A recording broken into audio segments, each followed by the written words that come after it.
बिस्मिल्लाहिर्रहमानिर्रहीम।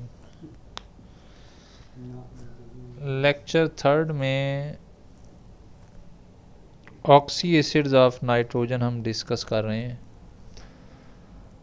नाइट्रोजन के दो ऑक्सी एसिड्स हैं, नाइट्रस एसिड HNO2 और नाइट्रिक एसिड HNO3। इनकी प्रिपरेशन, इनके रिएक्शंस हम डिस्कस करेंगे आज के चैप्टर में, आज के लेक्चर में। तो सबसे पहले जो प्रिपरेशन है, सबसे पहले तो हम HNO2 नाइट्रस एसिड पढ़ेंगे, फिर HNO3 नाइट्रिक एसिड। इसमें से शॉर्ट क्वेश्चन हर साल जो है वो ज़रूर पूछे जाते हैं। ज़रा गौर से देखिए और पढ़िए और प्रैक्टिस कीजिए। ज़रा ये थोड़ा मुश्किल काम है, तो इसको थोड़ा सा प्रैक्टिस करेंगे तो ये आसान हो जाएगा। प्रिपरेशन जो है वो हम नाइट्रस एसिड की इस तरह से करते हैं कि die nitrogen try oxide dilute करते हैं इसे, इसमें पानी ऐड करते हैं। तो देखिए सबसे पहले अगर ये ऑक्सीजन यहाँ पे ऐड हो जाए तो फोर ऑक्सीजन हो गए। अब 2 नाइट्रोजन हैं, 4 ऑक्सीजन है और 2 हाइड्रोजन है। तो ये हाइड्रोजन HNO2, एक हाइड्रोजन, एक नाइट्रोजन और 2 ऑक्सीजन HNO2 में कन्वर्ट हो जाएंगे नाइट्रस एसिड में। इस तरह से आप देखिए, अगर ये ऑक्सीजन मैं यहाँ से यहाँ पे ऐड करूँ तो ऑक्सीजन हो गए 4, ये ऑक्सीजन अगर यहाँ पे ऐड हो जाए, ऑक्सीजन 4 हो गए और नाइट्रोजन 2 हो गए और हाइड्रोजन भी अब 2 हैं। एक हाइड्रोजन, एक नाइट्रोजन और 2 ऑक्सीजन के साथ, एक हाइड्रोजन, एक नाइट्रोजन और 2 ऑक्सीजन के साथ, तो 2 HNO2 के मॉलिक्यूल, नाइट्रस एसिड के मॉलिक्यूल्स बन गए।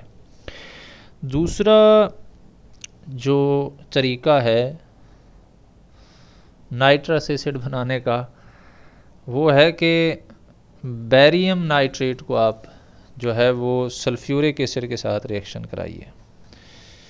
तो बैरियम मेटल है तो ये सल्फेट, बैरियम सल्फेट के साथ पॉजिटिव है तो नेगेटिव के साथ पॉजिटिव, ये रेडिकल एक्सचेंज होंगे। तो बैरियम सल्फेट के साथ मिल गया, तो बाकी जो यहाँ पे 2 हाइड्रोजन थे वो एक NO2 के साथ मिल गया। तो एक HNO2 और दूसरा भी हाइड्रोजन NO2 के साथ, तो HNO2 2 HNO2 में जो है वो बैरियम नाइट्रेट जो है वो कन्वर्ट हो गया सल्फ्यूरिक एसिड के साथ रिएक्शन करके। तो रिएक्शंस इसके बाद हैं कि नाइट्रस एसिड किस तरह से रिएक्ट करता है।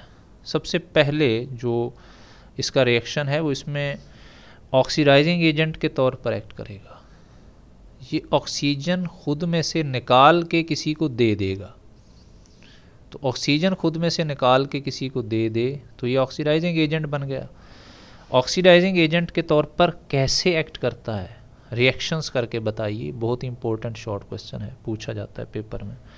एक्चुअली देखिए जो HNO2 है ना, इसे अगर आप हीट करें तो ये 2 हाइड्रोजन यहाँ से एक ऑक्सीजन के साथ मिलकर पानी H2O में कन्वर्ट हो जाएंगे। अब एक नाइट्रोजन है और एक ऑक्सीजन तो यहाँ से चला गया, तो बाकी जो है ना एक NO बन गया और दूसरा भी NO2 है अभी।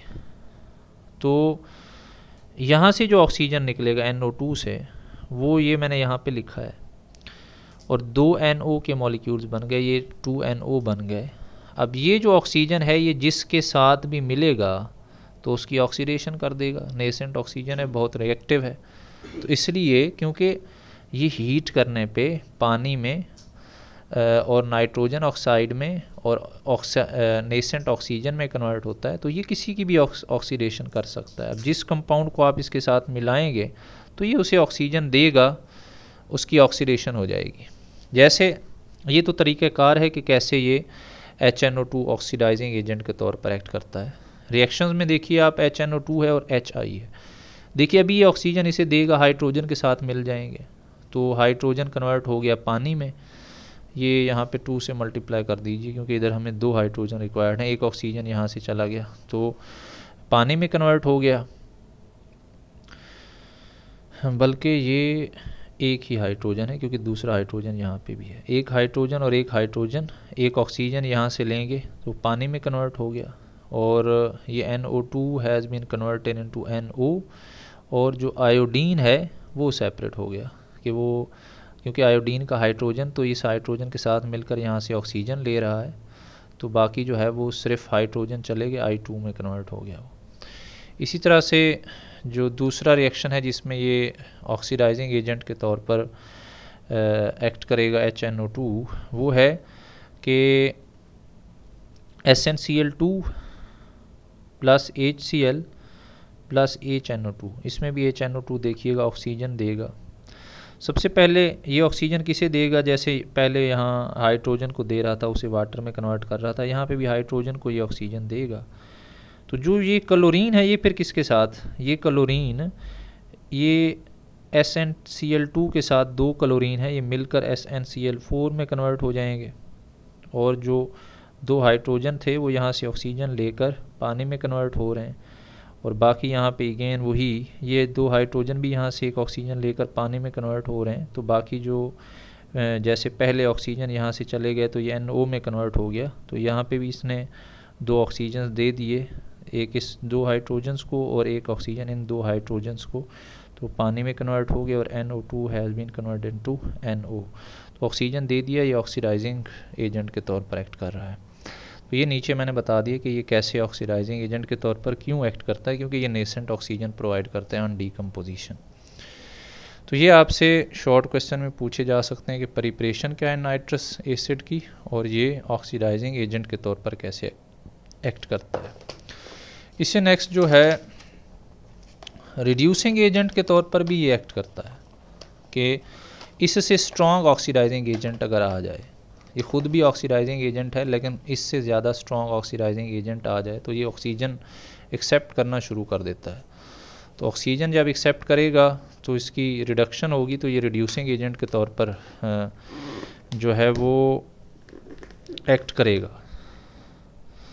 कैसे ये रिड्यूसिंग एजेंट के तौर पर एक्ट कर रहा है, जब दूसरों की रिडक्शन करे, खुद ऑक्सीजन एक्सेप्ट करे, खुद ऑक्सीजन एक्सेप्ट कर रहा है तो अपनी ऑक्सीडेशन कर रहा है, और जिससे ऑक्सीजन ले रहा है उसकी रिडक्शन कर रहा है, तो ये रिड्यूसिंग एजेंट है। नाइट्रस एसिड जो है वो 2 बहुत जो फेमस ऑक्सीडाइजिंग एजेंट्स हैं उनकी मौजूदगी में इसकी जो है वो ऑक्सीडेशन हो जाती है और उनकी रिडक्शन हो जाती है। एक है वही जो पहले भी हम डिस्कस कर चुके हैं कि पोटाशियम पर मैंगनेट सल्फ्यूरिक एसिड की मौजूदगी में पोटाशियम सल्फेट के साथ, मैंगनीज सल्फेट के साथ, हाइड्रोजन ऑक्सीजन के साथ, और जो बाकी ऑक्सीजन बच जाएंगे वो साथ वाले कंपाउंड में ऐड हो जाएंगे। तो और दूसरा ब्रोमीन वाटर, तो ब्रोमीन वाटर में जो है वो ऑक्सीजन वाटर से नाइट्रस एसिड के पास आ जाएंगे, तो ये ब्रोमीन वाटर का जो ब्राउन कलर होता है ये ख़त्म हो जाएगा। ब्रोमीन को पानी में डिज़ोल्व करें तो ब्राउन कलर आता है, ब्राउन कलर जो है वो अगर Br2 और H2O नहीं रहेंगे तो ब्राउन कलर ख़त्म हो जाएगा, वो HNO2 will be converted into HNO3। अब देखिए कैसे जो है ये रिड्यूसिंग एजेंट के तौर पर एक्ट कर रहा है, मतलब कैसे दूसरों की जो ऑक्सीजन है उन्हें ये एक्सेप्ट कर रहा है। ये मैं आपको ज़रा क्लियर करके दिखा दूँ। हाँ जी, देखिए KMnO4 plus sulphuric acid potassium sulphate के साथ आ गया, 2 पोटाशियम थे, 2 सल्फेट पोटाशियम सल्फेट, 2 मैंगनीज़ और इधर से 2 sulphate manganese sulphate, hydrogen oxygen के साथ मिल गए। जितने हाइड्रोजन हैं 3 हाइड्रोजन के मॉलिक्यूल हैं, 3 पानी के 3 ऑक्सीजन यहाँ पे आ गए, 8 ऑक्सीजन है तो 3 ऑक्सीजन यहाँ पे ऐड हो गए, तो 3 पानी के मॉलिक्यूल्स बन गए। अब बाकी जो 5 ऑक्सीजन थे यहाँ पे, टोटल 8 ऑक्सीजन है ना, 4 2 8, तो 5 ऑक्सीजन जो है वो यहाँ पर 5 NO2 के पास आ गए, तो 5 HNO2, हर एक ऑक्सीजन का इजाफा हो रहा है, एक HNO2 में एक ऑक्सीजन ऐड हो रहा है, तो वो HNO3 में 5 HNO3 nitrous acid has been oxidised into nitric acid. इसी तरह से HNO2 है, ऑक्सीजन यहाँ से ऐड हो जाएगा इधर, क्योंकि ये ऑक्सीडाइजिंग एजेंट है तो ये रिड्यूसिंग इसकी जो है वो ऑक्सीडेशन करेंगे, खुद ये जो है वो ऑक्सीडाइज हो जाएगा HNO2 और ये रिड्यूस हो जाएगा। तो इसलिए ये रिड्यूसिंग एजेंट है। ब्रोमीन वाटर, पानी में अगर ब्रोमीन ऐड कर दें तो देखिए HNO2 ने ऑक्सीजन लेके HNO3 में कन्वर्ट हो गया, और जो हाइड्रोजन थे वो ब्रोमीन के साथ HBr में कन्वर्ट हो गया। तो अगर आपसे पूछें कि how NO2 nitrous acid act as reducing agent, तो आपने ये वाले रिएक्शंस लिखने हैं कि ये इसलिए जो है ये रिएक्शंस करता है, ये नाइट्रस एसिड ये वाले रिएक्शन करने की वजह से जो है वो रिड्यूसिंग एजेंट कहलाता है। अच्छा जी, ठीक है। नाइट्रिक एसिड उसके बाद हम डिस्कस कर रहे हैं। नाइट्रिक एसिड HNO3, सबसे पहले फार्मेशन जो है इसकी, नाइट्रिक एसिड कैसे प्रिपेयर किया जाता है, ब्रिकलैंड मेथड और आइड्स मेथड है क्या, किस तरह से आप उससे नाइट्रिक एसिड बना सकते हैं। तो सबसे पहले इसमें हम NO बनाते हैं, नाइट्रोजन ऑक्साइड, फिर इसमें ऑक्सीजन ऐड करके NO2 में कन्वर्ट करते हैं, और फिर NO2 में पानी ऐड करके हम नाइट्रिक एसिड बना लेते हैं। तो 3 जो है वो स्टेप्स हैं। सबसे पहला स्टेप है नाइट्रिक ऑक्साइड बनाना, फिर नाइट्रिक ऑक्साइड को नाइट्रोजन डाइऑक्साइड में कन्वर्ट करना, और फिर नाइट्रोजन डाइऑक्साइड को डाइल्यूट करके नाइट्रिक एसिड में कन्वर्ट करना। तो नाइट्रोजन और ऑक्सीजन 300 सेंटीग्रेड पर इलेक्ट्रिक फर्नेस में, जहाँ पर इलेक्ट्रिक डिस्चार्ज से टेम्परेचर 3000 सेंटीग्रेड किया जाता है, यहाँ पे नाइट्रोजन और ऑक्सीजन रिएक्ट करके कन्वर्ट हो जाते हैं NO में। अब वो NO क्योंकि 3000 सेंटीग्रेड पर NO ब्रेक डाउन होकर दोबारा नाइट्रोजन और ऑक्सीजन में कन्वर्ट हो जाएगा, इसलिए फ़ौरन इसे कूल कर दीजिए, 600 सेंटीग्रेड पर इसका टेम्परेचर ले आइए, वरना जो है वो NO ब्रेक होकर नाइट्रोजन और ऑक्सीजन में कन्वर्ट हो जाएगा। तो इसलिए मैंने यहाँ पे लिखा है कि NO is cooled quickly at 1000 centigrade, 1000 centigrade से तक टेम्परेचर ले आइए इसका, ताकि या 600 तक ले आइए ताकि जो है ना वो ब्रेक डाउन ना हो। अच्छा, फार्मेशन ऑफ नाइट्रोजन डाइऑक्साइड, यहाँ पे हमने कूल कर लिया NO2 को, इस चैम्बर में फ़ौरन कूल कर लिया 1000 सेंटीग्रेड पे, और फिर दूसरे चैम्बर में ले गए जो ऑक्सीडाइजिंग चैम्बर है, जिसमें नाइट्रोजन ऑक्साइड और ऑक्सीजन प्रोवाइड किया जाता है। इसमें कंटिन्यूसली ये रिएक्शन करके NO2 में कन्वर्ट हो जाएंगे। NO2 को आखिरी चैम्बर में ले आते हैं, जिसमें ऊपर से पानी है, यहाँ से कंटिन्यूसली शावर लगे हुए हैं जिसमें से पानी नीचे आएगा, और यहाँ ये NO2 यहाँ पे एंटर हो रहा है, तो पानी और NO2 मिलकर नाइट्रिक एसिड और नाइट्रस एसिड में कन्वर्ट हो जाते हैं। तो ये प्रिपरेशन है आइड्स मेथड या Birkeland method for the preparation of nitric acid. अच्छा जी, नाइट्रिक एसिड के जो रिएक्शंस हैं वो बहुत इंपॉर्टेंट है, शॉर्ट क्वेश्चन के लिहाज से आपसे पूछे जाते हैं बहुत से रिएक्शंस, लेकिन आसान हैं, थोड़े से आप प्रैक्टिस और समझ कर कीजिए तो आपको आ जाएंगे। देखिए, रिएक्शंस ऑफ नाइट्रिक एसिड में सबसे पहले इसका रिएक्शन है reaction with hydroxides and carbonates, oxides, hydroxide and carbonate. ये देखिए ऑक्साइड के साथ, ये हाइड्रोक्साइड, और ये कार्बोनेट के साथ। जब भी ये metal oxide, metal hydroxide, metal carbonate के साथ रिएक्ट करेगा, तो देखिए वही बात कि मेटल जो है ना वो नाइट्रेट के साथ आ जाएगा, तो साल्ट बनेंगे। साल्ट बनने के साथ साथ जो बाकी होगा वो पानी और कार्बन डाइऑक्साइड या किसी गैस में कन्वर्ट हो जाएंगे। तो कैल्शियम ऑक्साइड के साथ देखिए, एक कैल्शियम जो है क्योंकि 2 इलेक्ट्रॉन लूज़ करता है और इधर से NO3 पर -1 चार्ज है, एक कैल्शियम 2 NO3 के साथ आ जाएगा, तो कैल्शियम नाइट्रेट बन गया। अच्छा, ये कैल्शियम और नाइट्रेट तो आपस में मिल गए, बाकी कौन बच गए, हाइड्रोजन और ऑक्सीजन, वो पानी में कन्वर्ट हो गए। तो नाइट्रिक एसिड और सोडियम हाइड्रोक्साइड हो गए, अगेन सोडियम नाइट्रेट के NaNO3 बन गया। अब बाकी कौन बच गए, इधर से OH और इधर से हाइड्रोजन, वो पानी में कन्वर्ट हो गए। तो सोडियम कार्बोनेट के साथ, तो अगेन सोडियम किसके साथ आ जाएगा, नाइट्रेट के साथ, तो सोडियम नाइट्रेट, और जो हाइड्रोजन 2 हैं यहाँ से एक ऑक्सीजन लेके पानी में, और जो बाकी CO3 है उसमें से CO2 बाकी बच गया, कार्बन डाइऑक्साइड। दूसरा जो है वो ये आपसे रिएक्शन पूछा जाएगा बाय नेम कि आप बताइए कि जो नाइट्रिक एसिड है, how nitric acid reacts with hydroxide, carbonates या ऑक्साइड्स। तो 3 रिएक्शंस हैं ये, मेटल ऑक्साइड के साथ, मेटल हाइड्रोक्साइड के साथ और मेटल कार्बोनेट के साथ। दूसरा जो नाइट्रिक एसिड का रिएक्शन है वो अगेन वही है कि ये कैसे ऑक्सीडाइजिंग एजेंट के तौर पर एक्ट करता है। तो नाइट्रिक एसिड भी जो है वो ऑक्सीडाइजिंग एजेंट के तौर पर एक्ट करता है, ये ऑक्सीजन खुद में से निकाल के साथ वाले कंपाउंड में ऐड करता है। देखिए ये 2 हाइड्रोजन एक ऑक्सीजन के साथ मिलकर पानी, और एक नाइट्रोजन और 2 ऑक्सीजन NO2, और बाकी जो एक ऑक्सीजन है वो नेसेंट ऑक्सीजन। ये हायर टेम्परेचर पर नाइट्रिक एसिड इस इन कंपाउंड में, या कोई इसका लोअर टेम्परेचर पे भी जब आप किसी मेटल को इसमें ऐड करते हैं या किसी ऐसे कंपाउंड को ऐड करते हैं जिसे ये ऑक्सीडाइज कर सकता हो, तो ये अपना ऑक्सीजन बनाएगा, नेसेंट ऑक्सीजन, और ये नेसेंट ऑक्सीजन उस दूसरे कंपाउंड में ऐड हो जाएगा। तो इस वजह से नेसेंट ऑक्सीजन प्रोड्यूस करने की वजह से ये ऑक्सीडाइजिंग एजेंट के तौर पर एक्ट करते हैं।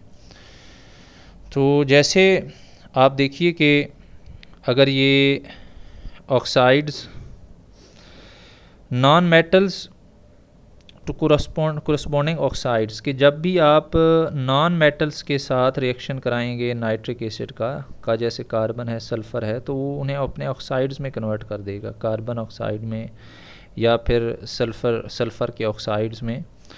तो कार्बन का रिएक्शन है, सल्फ़र का रिएक्शन है और फास्फोरस का रिएक्शन है।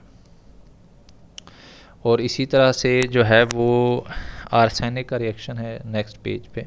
तो देखिए कार्बन ऑक्सीजन के साथ कार्बन डाइऑक्साइड और ये NO2 और पानी में कन्वर्ट हो गया HNO3। तो दो ये जो ऑक्सीजन है, ये 3 ऑक्सीजन है और 6 हाइड्रोजन हैं। 6 हाइड्रोजन में से जो 2 हाइड्रोजन्स के मॉलिक्यूल हैं H2, ये देखिए 2, वो यहाँ से 1 ऑक्सीजन लेकर पानी में कन्वर्ट हो गए। तो कितने ऑक्सीजन यूज़ हो गए यहाँ पे? 2 ऑक्सीजन यूज़ हो गए हैं और जो 4 हाइड्रोजन है वो भी यूज़ हो गए हैं। अब बाकी जो है वो NO2 में कन्वर्ट हो जाएंगे, 6NO2 बनेंगे। 6NO2 बनने के बाद बाकी यहाँ से 2 हाइड्रोजन बचे, एक जो है ना ये सल्फ़र, और 4 ऑक्सीजन बचे, तो वो सल्फ्यूरिक एसिड में कन्वर्ट हो गया। तो sulphur has been oxidised into sulphuric acid. तो इसी तरह से ये उनके ऑक्साइड्स में भी कन्वर्ट कर सकता है, उनके एसिड्स में भी कन्वर्ट कर सकता है। जो कुछ नॉन मेटल्स हैं वो नाइट्रिक एसिड के साथ रिएक्शन करके उनके ऑक्साइड्स में कन्वर्ट हो जाते हैं, और कुछ जो नॉन मेटल्स हैं वो नाइट्रिक एसिड के साथ रिएक्शन करके अपने कोरस्पॉन्डिंग एसिड में कन्वर्ट हो जाएंगे। अब sulphur has been converted into sulphuric acid. इसी तरह से phosphorus has been converted into phosphoric acid, और पानी और नाइट्रोजन डाइऑक्साइड जैसे ऊपर वाला रिएक्शन है सेम इस तरह से हुआ। तो अब ये आपसे शॉर्ट क्वेश्चन में पूछ सकते हैं कि how nitric acid acts as oxidising agent, या आपसे पूछ सकते हैं कि how nitric acid reacts with non metals, carbon, sulphur, phosphorus, और आगे आर्सेनिक का रिएक्शन है। तो ये नॉन मेटल्स हैं। नॉन मेटल के साथ रिएक्ट करके या तो उनके ऑक्साइड्स में कन्वर्ट करेगा या कोरस्पॉन्डिंग एसिड्स में कन्वर्ट कर देगा। अच्छा जी, आगे reaction with metals. Nitric acid non metals को तो उनके ऑक्साइड्स और एसिड्स में कन्वर्ट कर रहा है, तो मेटल्स के साथ किस तरह से रिएक्शन करता है? मेटल के साथ जो इसके रिएक्शंस हैं वो भी आपसे शॉर्ट क्वेश्चन में इस हेडिंग से, इस क्वेश्चन के इस तरह से पूछा जाता है जैसे क्वेश्चन लिखा हुआ है कि nitric acid give different products with different metals, कि मुख्तलिफ मेटल्स नाइट्रिक एसिड में अगर आप ऐड करते हैं तो वो मुख्तलिफ प्रोडक्ट बनाता है। वो मुख्तलिफ प्रोडक्ट्स किस तरह से बनाता है ये हमने बताना है, मुख्तलिफ मेटल्स को ऐड करके नाइट्रिक एसिड के साथ। अच्छा जी, देखिए सबसे पहले आप कुछ मेटल्स ऐसी हैं जो नाइट्रिक एसिड के साथ रिएक्ट ही नहीं करती। वो कौन सी मेटल्स हैं? इनर्ट मेटल्स हैं। बहुत महंगी जो मेटल्स हैं वो इनर्ट हैं, जैसे गोल्ड है, जैसे आपके पास प्लाटिनियम है, इरेडियम है, टाइटेनियम है। ये इनर्ट मेटल्स हैं और महंगी भी बहुत हैं। तो वो मेटल जो किसी के साथ रिएक्शन ना करे तो इनर्ट है, और जो है वो उसको जंग नहीं लगेगा, वो ख़राब नहीं होगा, तो उसकी इन प्रॉपर्टीज़ की वजह से उसकी प्राइस भी हाई है, ज़्यादा पैसे देने पड़ते हैं भाई सोना ख़रीदना है तो गोल्ड, प्लाटिनियम, इरेडियम और टाइटेनियम के साथ रिएक्ट नहीं करता, इनर्ट मेटल्स हैं ये। Iron, cobalt, nickel, chromium, aluminium. Iron, cobalt, nickel, chromium और एलुमिनियम के साथ रिएक्ट तो करता है, लेकिन जैसे ये अपने ऑक्साइड्स में कन्वर्ट हो जाते हैं तो फिर वो ऑक्साइड्स प्रोटेक्टिव कवरिंग बना देते हैं और उसके नीचे जो मेटल है उसके साथ फर्दर रिएक्शन नहीं होगा। तो iron, cobalt, nickel, chromium, aluminium form a metal oxide that products further oxidation of metal. अच्छा जी, tungsten and uranium completely changes into oxide. मुकम्मल तौर पर टंगस्टन ऑक्साइड और यूरेनियम ऑक्साइड बन जाएगा अगर आप नाइट्रिक एसिड में टंगस्टन और यूरेनियम ऐड करेंगे। Magnesium, calcium, manganese give nitrates and releases hydrogen gas. Magnesium का नाइट्रिक एसिड के साथ रिएक्शन करेंगे तो मैग्नीशियम नाइट्रेट, दोनों नाइट्रेट यहाँ पे ऐड हो गए और साथ में हाइड्रोजन गैस बन जाएगी। मैंगनीज का मैंगनीज नाइट्रेट और साथ में हाइड्रोजन गैस। तो ये हमने बताया कि भाई इनर्ट मेटल्स जो है वो नहीं रिएक्ट करती।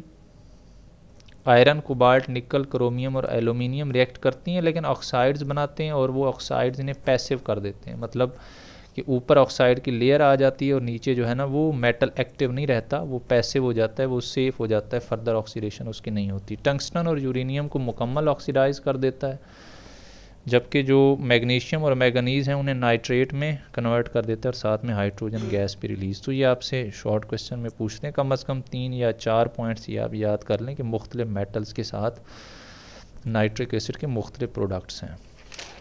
अच्छा जी, उसके साथ जो नेक्स्ट है रिएक्शन विद जिंक।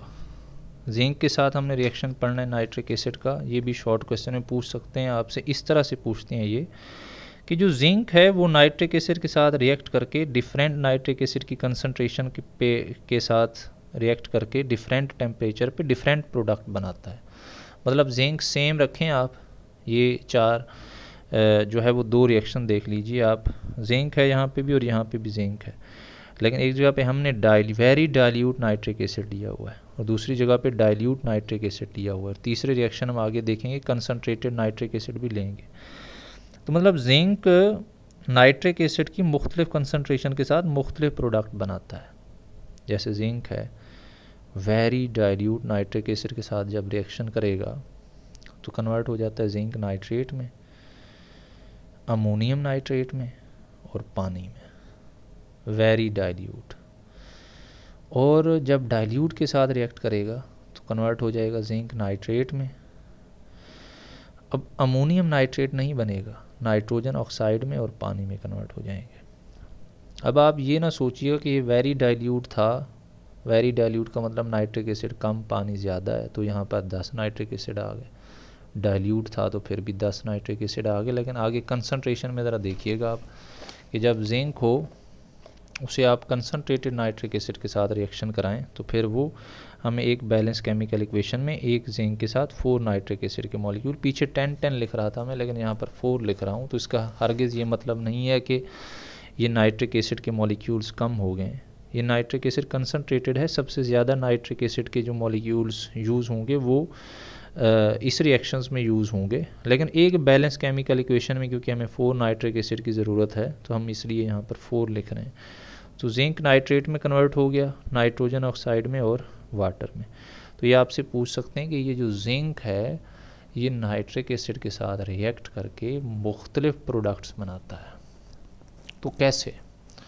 आपने ये तीनों रिएक्शंस जस्टिफाई करें, तीनों रिएक्शंस लिख कर जस्टिफाई करना है। अब ये ऐसे क्यों है, डिफरेंट प्रोडक्ट्स क्यों बन रहे हैं, तो वो बहुत डिटेल में जो है ना वो जब आप केमिस्ट्री पढ़ेंगे, इनऑर्गेनिक केमिस्ट्री आगे जो है ना मॉलिक्यूलर ऑर्बिटल थ्योरीज़ हैं बहुत, और एमओटी डायग्राम्स हैं इनकी, और साथ में जो है इनकी एनर्जी लेवल्स हैं वो देखने पड़ेंगे, तब आपको समझ आएगी। अभी आप ये रिएक्शंस की तरह प्रैक्टिस कीजिए और जो है इन्हें जो मैं बता रहा हूँ इम्पोर्टेंट रिएक्शंस इन्हें लिखें और इन्हें समझें ज़रा, और शॉर्ट क्वेश्चन में यही पूछे जाएंगे जो बता रहा हूँ बार बार। अच्छा, बहुत इंपॉर्टेंट शॉर्ट क्वेश्चन है उससे आगे के रिएक्शन विद HCl, कि नाइट्रिक एसिड HCl के साथ कैसे रिएक्शन करता है, या यही पूछ सकते हैं कि एक्वा रीजिया क्या है। एक्वा रीजिया जो है वो ऐसा पानी है, एसिड्स का इस तरह का कम्बिनेशन है जो मेटल्स को अपने अंदर डिज़ोल्व कर लेता है। देखिए मेटल्स की जो इस तरह के कंपाउंड्स हैं मेटल्स जिनका मेल्टिंग और बॉइलिंग पॉइंट बहुत ज़्यादा है, और ये डिज़ोल्व भी, मेटालिक बॉन्ड बहुत स्ट्रॉन्ग बॉन्ड है, ये डिज़ोल्व नहीं होते हैं। लेकिन एक्वा रीजिया एक ऐसा लिक्विड है जो मेटल्स को भी अपने अंदर डिज़ोल्व कर लेता है। इवन कि गोल्ड को आप इसमें ऐड करेंगे तो डिज़ोल्व हो जाएगा, जैसे नमक हल हो जाता है पानी में, इस तरह गोल्ड एक्वा रीजिया में डिज़ोल्व हो जाएगा, प्लाटिनियम हो जाएगा, बहुत सी इनर्ट जो मेटल्स हैं वो भी ऐड हो जाएंगी। और कहते हैं कि ये जो बादशाह थे ना हमारे, जो आखिर में फिर अंग्रेज़ जो है उनके कैद खानों में कैद हुए, तो ये एक्वा रीजिया जो है लेते थे, उसमें जो सोना है वो ऐड करते थे।